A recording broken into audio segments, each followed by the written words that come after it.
laws of any state are broken, a duly authorized organization swings into action.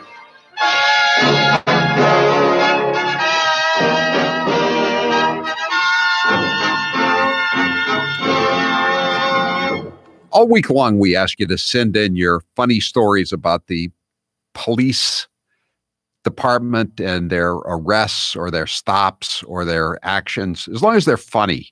They could come from your local newspaper's police blotter column or the police log column. Most papers have, or smaller papers have them, written by the local police department or supplied to the sheet by them, or it could be a standalone story. We ask you to send these funny stories to grace@howiecarrshow.com, grace@howiecarrshow.com, or you can still fax them to us at 857-284-8864, 857-284-8864.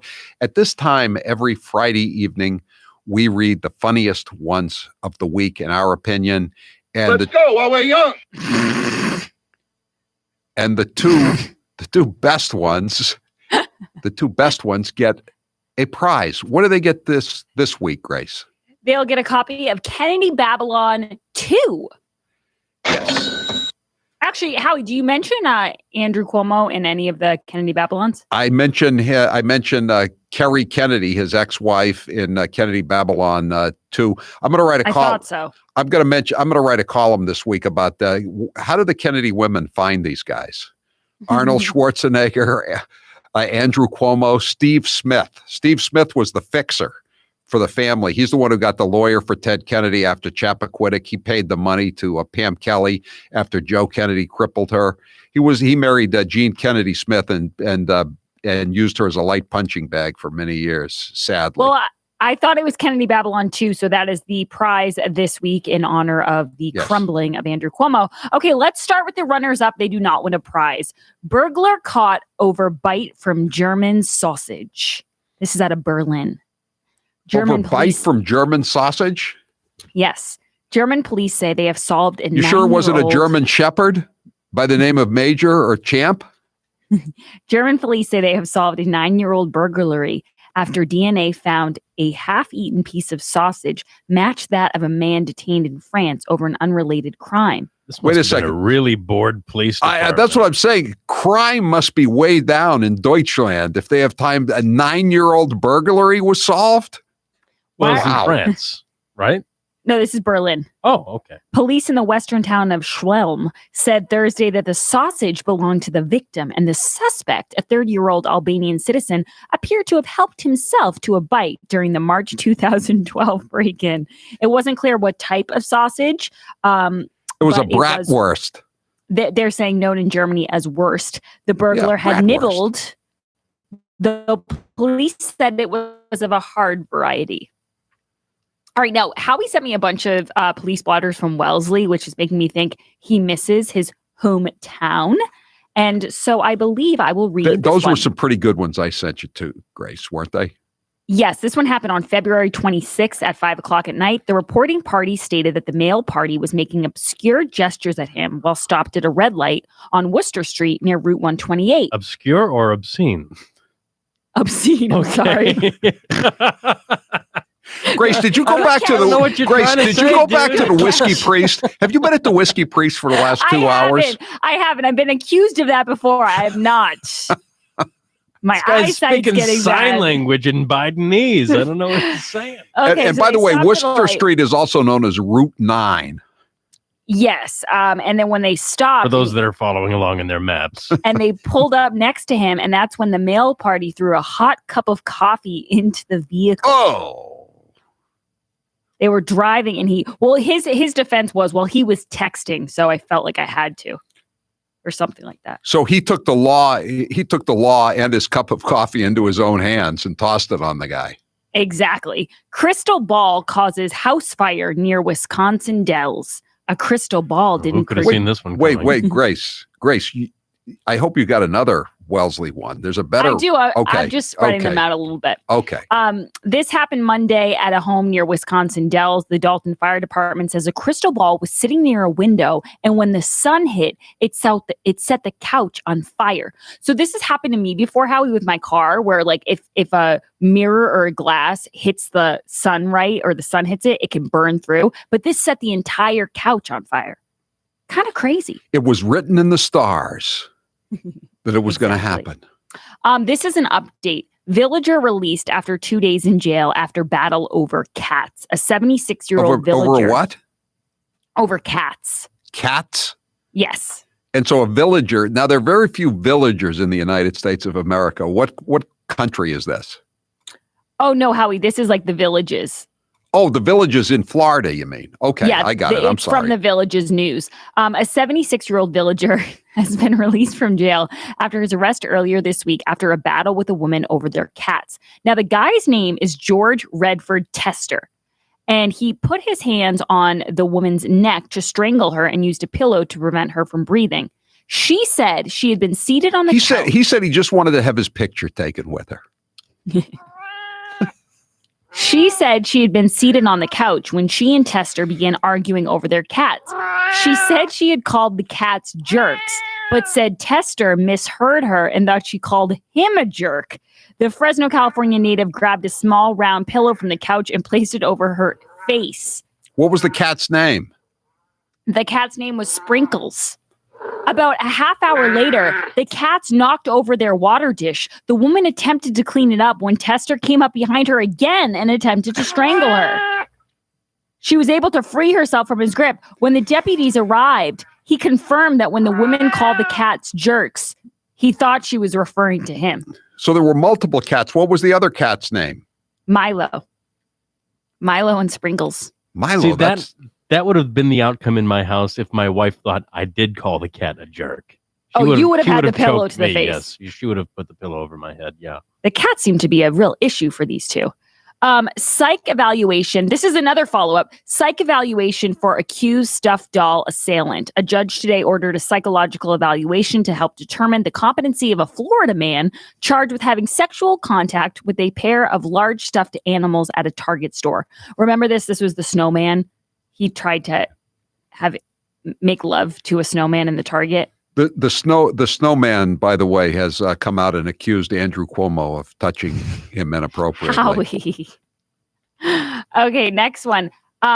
Okay, now this is Howie's other favorite one from Wellesley.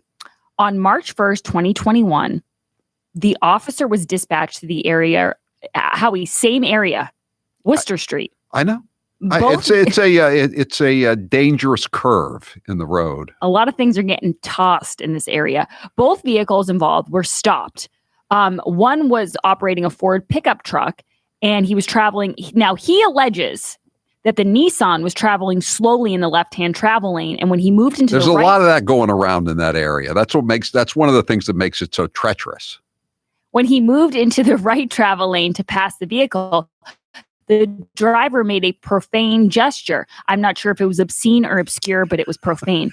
We all know what it was, Grace. Or was it propane? So he threw a paper bag with an egg sandwich in the vehicle in retaliation. So Howie, I have a question. What's going on in Swellesley that these people don't care about either throwing their egg sandwiches or their coffees? I mean, I don't want to waste my coffee on somebody else's car. I think you've answered your own question. It's Swellesley. They can afford to toss the egg sandwiches while the rest of us can't.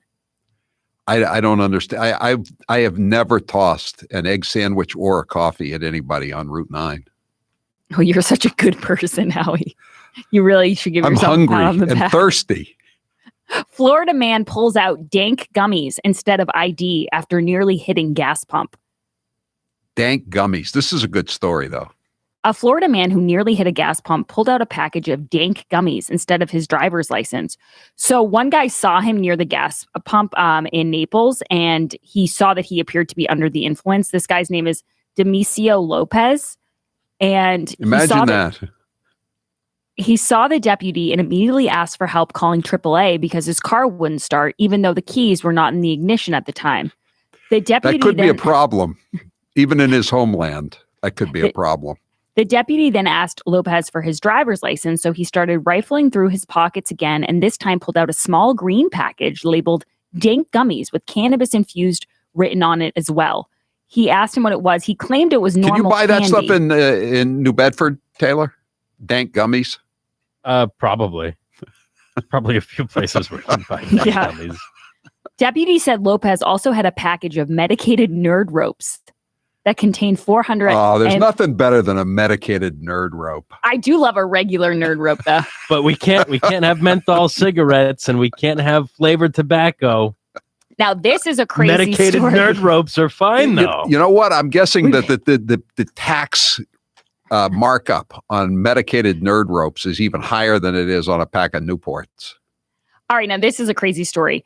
I'll kill you if you don't buy me beer. Man pulls gun on 3 people, gives $20. Salt Lake City, a man is facing a series of charges after police say he pulled a gun on 3 people inside of a truck, demanding that they buy him beer, saying he will kill them if they don't. But this is my favorite part. So the guy's name is Guillermo Meza. And did he test positive when he was in Brownsville, Texas, or negative for COVID-19? You know what the craziest part is? Was his middle name Cerveza? Meza then pointed the gun at the other 2 people before handing the driver a $20 bill to pay for the beer. The victims, the guys who were being held up, they took the money, drove off, and then called the police. Did he at least ask nicely first? Police said... That's the kind of illegal aliens we need in this country who are going to be giving us $20 bills. Police said when asked if he was a legal United States citizen, Meza replied, no. That's a shocker. Amsterdam man forced way into Mayfield home with imitation gun, stole resident's dog. No! I know, it's a sad What was story. the dog's name? Vanderpop. That's not a very good name for a dog, Grace. Sorry, I'm trying to get creative. James E. Novak of Route 30 was arrested and charged with 1 count each of second-degree burglary. The invasion happened February 24th. Novak is accused of forcing his way in and then menacing the resident with what officials described as an imitation BB pistol. After taking the dog, he left. An imitation BB pistol? So it was a fake of a fake? Yeah. A beautiful dog. A talented dog. And no word on the status of the dog. You see, this is the thing, Grace. Isn't it really an injustice that this beautiful, wonderful, talented dog was stolen and it's called a burglary rather than a kidnapping? Yeah, dog napping. I agree. That dog was a member of the family. I know. And it's being treated as a mere piece of property. I totally agree. Guys, Police Blotter Facts Friday is brought to you by Piantadosi Baking Company, celebrating over 100 years of baking excellence since 1916. Thank you to Piantadosi Bread for sponsoring this fan favorite of a segment. When we get back, Howie, I have 2 winners, and I also have 1 more I'm going to try to squeeze in as a runner-up. All right. We'll be right back. 844-500-4242. I'm Howie Carr. Follow Howie on Twitter @Howie Carr Show. You won't regret it. 844-500-4242. Now it's time for the winners and maybe a runner-up or 2 on Police Blotter Facts Friday. Who's Police Blotter Facts Friday brought to us by, Grace? Piantadosi Baking Company, celebrating over 100 years of baking excellence since 1916. Okay, this is a quick runner-up. Woman 39 successfully smuggled loaded firearm hidden in her body into Missouri jail. She had a small revolver hidden in a body I hope cavity. it was small. And they didn't catch it during a strip search and 2 pat-downs. Loaded with 5 rounds, and it was discovered a few days ago. Good Lord. That's a really quick one, but I want to get to the winners here. Man stole 400-pound playground slide for his child's bunk bed. Oh, he's laughing back there. McKay is laughing. McKay is laughing. A Washington man has been busted for allegedly stealing a 400-pound slide from a local playground and mounting it on his kid's bunk bed. Now, he was tricky because it's a huge slide. He pilfered it back in December from a city park, but he sawed off the top and painted it from green to blue. And then he mounted it on the side of the bunk bed. They were in there looking for the there's a case of a string of catalytic. Wouldn't it have been easier all the way around just to go to some store and buy a plastic version of said slide? Yeah, but this guy seems like an overachiever. They were looking for catalytic converter thefts. And so they were investigating this guy already, and that's when they saw the 400-pound slide. The picture is pretty incredible. The cop's just sitting on it. Okay, and now for our final winner. Florida woman attacks her roommate for playing the same song over and over again. A 53-year-old Florida woman named Mary Ann has lived with her cousin in Clearwater for the last 5 years. And earlier this week, she lost it when the cousin wouldn't stop blasting the same song over and over again on a loop.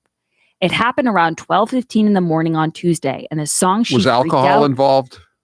No, but once you hear why, I mean, if someone's playing the same song, I don't think alcohol needs to be involved. But it was 12:15 a.m. That's what I mean. I mean, that increases the chances dramatically, doesn't it, that there was alcohol involved? That's probably true. The song the cousin freaked out over was Chic's 1978 disco hit, Le Freak.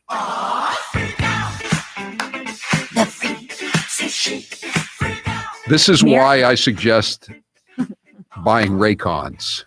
Mary Ann shoved her. That's actually they could have. This whole thing could have been avoided if they had just splurged on Raycons, which are half the price of the other premium earbuds.